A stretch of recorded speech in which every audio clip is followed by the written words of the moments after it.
ఇప్పుడే పెద్దలు పోచారం గారు చెప్పినారు, పాలిచ్చే భార్యను ఎత్తేసి దున్నపోతుని తెచ్చుకున్నామని. జరుగుతుంది. రాజకీయాలలో అప్పుడప్పుడు గమ్మత్తుగా గుడ్డి లక్ష్మి వచ్చినట్టు కొంతమంది లిల్లీ పుట్టుగాళ్ళకు కూడా అధికారం వస్తుంది. వాళ్ళని ఎందుకంటారు లిల్లీ పుట్టని? ప్రజల అధికారం ఎందుకు ఇస్తారు?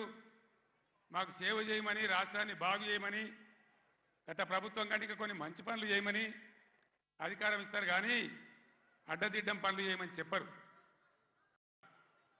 ఇప్పుడే పెద్దలు పోచారం గారు చెప్పినారు, పాలిచ్చే భార్యను ఎత్తేసి దున్నపోతుని తెచ్చుకున్నామని. జరుగుతుంది. రాజకీయాలలో అప్పుడప్పుడు గమ్మత్తుగా గుడ్డి లక్ష్మి వచ్చినట్టు కొంతమంది లిల్లీ పుట్టుగాళ్ళకు కూడా అధికారం వస్తుంది. వాళ్ళని ఎందుకంటారు లిల్లీ పుట్టని? ప్రజల అధికారం ఎందుకు ఇస్తారు? మాకు సేవ చేయమని, రాష్ట్రాన్ని బాగు చేయమని, గత ప్రభుత్వం కంటే కొన్ని మంచి పనులు చేయమని అధికారం ఇస్తారు, కానీ అడ్డదిడ్డం పనులు చేయమని చెప్పరు.